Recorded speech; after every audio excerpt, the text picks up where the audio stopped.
Ati pong ipagdiriwang ngayon ang ginugunita ng dalawang sakramento ng ating inang simbahan. Ang sakramento ng pagkapari, saka po ang sakramento ng Eucharistia. Upang mas mapalalim pa natin ang ating paglilingkod sa Diyos at sa ating kapwa. Meron po akong nabasa at ito ang sabi, "It's not a number of servants that you have that matter to God, but it's a number of people you serve." Ulitin ko po. It's not a number of servants you have that matter to God, but a number of people you serve.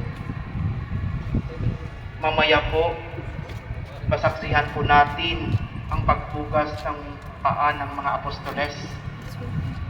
At bago po hugasan ng pari ang mga paa ng mga apostoles, siya po muna ay maghuhubad ng tsasabol.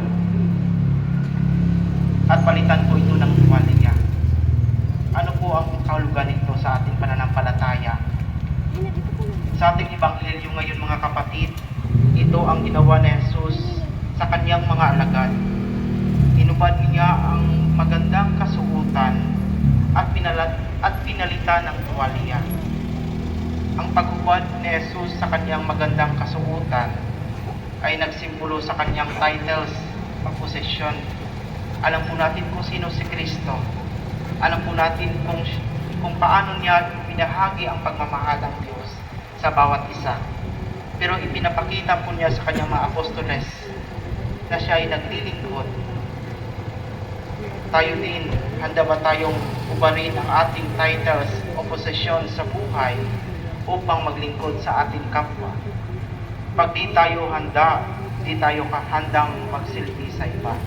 Kaya mga kapatid, minsan sa ating buhay, hindi tayo magpaglingkod sa iba dahil tinitingnan po natin na mas mataas tayo sa kanila. Kaya nga, hindi natin maibahagi sa ibang tao pag tayo mismo ay walang kababaang loob. Kaya nga po pinapakita ni Kristo kung paano siya naglingkod, kung paano niya pinaglingkuran ang sinumang sumusunod sa Kanya. At yan po ang turo ni Kristo sa bawat isa sa atin. Jesus removed his title. Hindi niya iniisip ang kanyang posesyon, na siya ang hari ng mga hari, na siya ang may-ari ng lahat ng bagay, na siya ang Diyos. Hindi niya iniisip yon, sapagkat si Kristo, ibinabahagi niya ang kanyang pagmamahal, ang kanyang rason kung bakit siya narito sa mundong ito. Jesus took his garments, his privileges, and put on the earthbound of service. Hinubad niya ang kanyang kasuotang maganda at sinuot ang apron, ang tuwalya upang paglikuran ang mga apostoles. Kaya nga po kung ating narinig sa Ebanghelyo, si San Pedro ay tumutol sa ganon, sa paglilingkod sa kanila. Sapagkat sa Old Testament maririnig po natin, ang mga taong naghuhugas ng paa ay ang pinakababa na servant, ang pinakababa na tagalingkod ng kanilang mga guro. Kaya nga sinabi ni Pedro sa kanya, hindi po dapat kayo ang magpumugas sa aming mga paa, kundi kami ang huhugas sa iyong paa.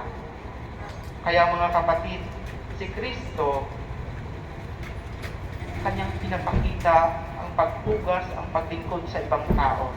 Hindi niya tinitingnan ang kanyang posesyon, kundi ibinabahagi niya ang pagmamahal ng Diyos sa bawat isa sa atin.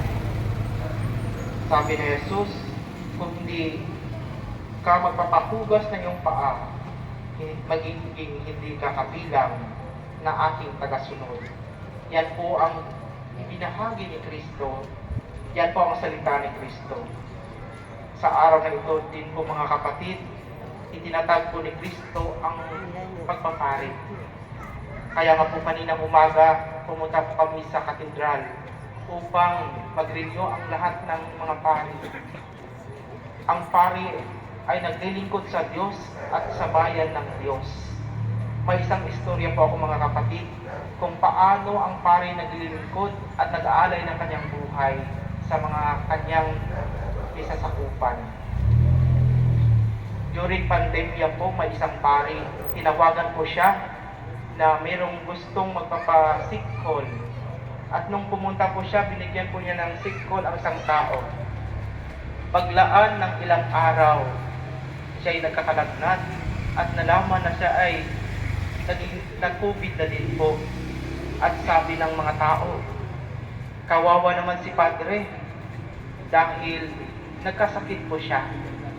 At sabi ng kanyang kasama na pari, hindi po siya kawawa sapagkat mapalad po siya sapagkat kanyang sinusunod ang utos ng Diyos. At inaaral niya ang kanyang buhay sa paglilingkod sa Diyos at sa kapwa. Kaya mga kapatid, minsan para bang taking advantage lang po natin ang mga ginagawa ng mga pari. Pero hindi natin minsan iniisip na sila din ay tao din. May mga kasalanan, may pagkukulang, may kahinaan, at minsan alam po namin kung gaano kahirap ang magiging pari. Pero kahit ganun man, sa awa ng Diyos, ay patuloy pa rin silang naglilingkod sa Diyos at sa kapwa. Kaya nga sabi ni Jesus, kung ako ang inyong Panginoon at Guro, ay maghugasan kayo na yung paa. Binigyan ko kayo ng halimbawa at ito ang dapat ninyong tularan. Sinasabi ito ni Jesus na di lang para sa mga pari, kundi sa lahat ng sumusunod sa Kanya. Kaya nga tayong lahat mga kapatid ay hindi lang inaanyayahan po tayong maglingkod sa Diyos. Tayo ay sumusunod kay Kristo. Then, it is our duty to serve God and to the people around Him.